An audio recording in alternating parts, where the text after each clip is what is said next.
దావీదు మహారాజు దేవుని యందు భయభక్తులు కలిగిన వ్యక్తి, దేవుని ఆత్మచేత నడిపించబడిన వ్యక్తి, ఎన్నో అనుభవాల గుండా నడిచిన వ్యక్తి, ముఖ్యంగా దేవుని హృదయాన్ని అనుసరించిన వ్యక్తి. అలాంటి గొప్ప దైవజనుడే తన కుమారుని ద్వారా అడవుల వెంట పరిగెత్తాల్సిన పరిస్థితులు వచ్చాయి. అవును దేవుని బిడ్డలారా, అలాంటి పరిస్థితులు దావీదు మహారాజు చరిత్రలో ఉన్నాయి.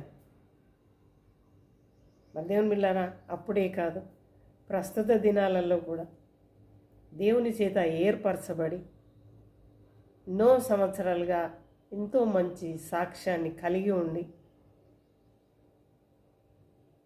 సంఘాల భారాన్ని మోస్తూ ముందుకెళ్తున్న దైవజనుల పిల్లలు వారి ప్రవర్తనను బట్టి సేవకుల సాక్ష్య జీవితాన్ని తలక్రిందులు చేస్తున్నారు.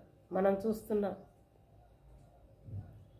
మరి దేవుని బిడ్డలారా, దేవుని భయంలో, దేవుని ఆధీనంలో ఉన్న వారి పరిస్థితే ఇలాంటి విధంగా ఉంటే, కొందరు నాకు దేవుడు వద్దు, మందిరము వద్దు, ఏ సహవాసం వద్దు, నేను నా ఇష్టానుసారంగా ఉంటాను, నా ఉద్యోగ జీవితమే నా జీవితం కదా, ఇలా అనుకునే వాళ్ళు ఉంటారు.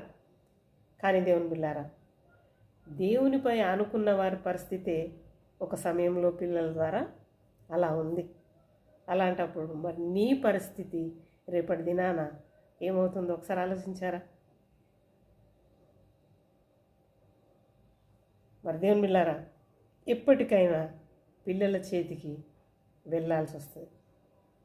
వారు నిన్ను ఎక్కడికి తీసుకెళ్ళాలో అక్కడికి తీసుకెళ్తారు.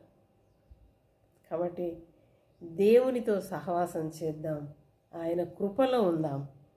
దేవుడు ఒక సమయంలో కాకపోయినా ఇంకొక సమయంలోనైనా నిన్ను ఆయన చేతపట్టుకుంటాడు, దావీదు మహారాజులాగా. అంతేకాని నా సొంతగా నా ఇష్టానుసారంగా నేను ఉంటాను అంటే మాత్రం రేపటి దిన నీ పిల్లలే నీకు శత్రువులు అవుతారు. ఆలోచించుకుందాం, క్రీస్తులో బలపడుతూ ముందుకెళ్దాం.